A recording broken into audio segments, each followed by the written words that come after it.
The Python programming language has over 60 built-in functions to help you code more efficiently.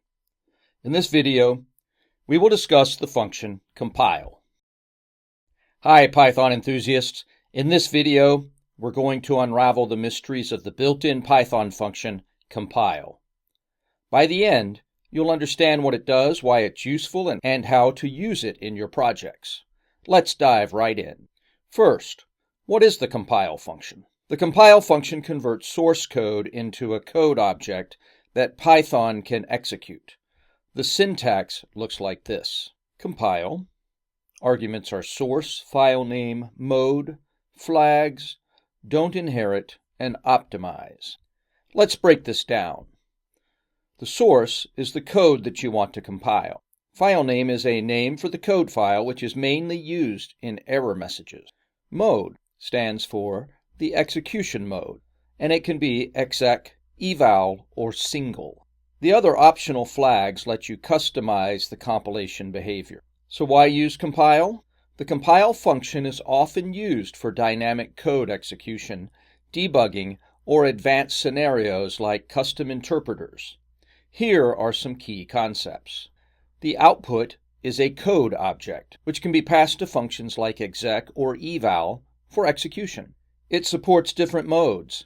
Exec means compiles a block of statements, eval compiles a single expression, and single compiles a single state. Use compile when you need to dynamically execute Python code. You're building tools that process Python scripts or code snippets, or you want to safely handle user-provided code for controlled execution. Let's look at an example.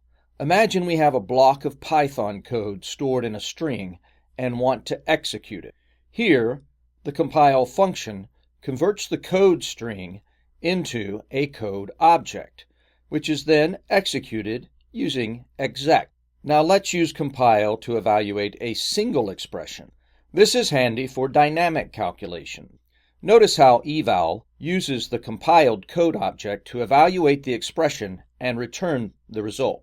In this example, we can see how providing a meaningful file name helps identify errors in dynamically compiled code.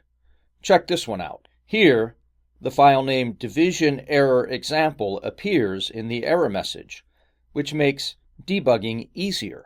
Finally, you can conditionally compile parts of your program, for example, enabling optimizations or specific flags for advanced features. Although this is less common, it can be powerful in custom interpreters or tools. And that's a wrap. To recap, the compile function converts source code into executable code objects.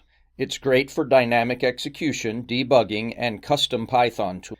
With modes like exec, eval, and single, you can tailor its behavior to your need. Now it's your turn to try it out. Thanks for watching, and don't forget to subscribe for more Python tips.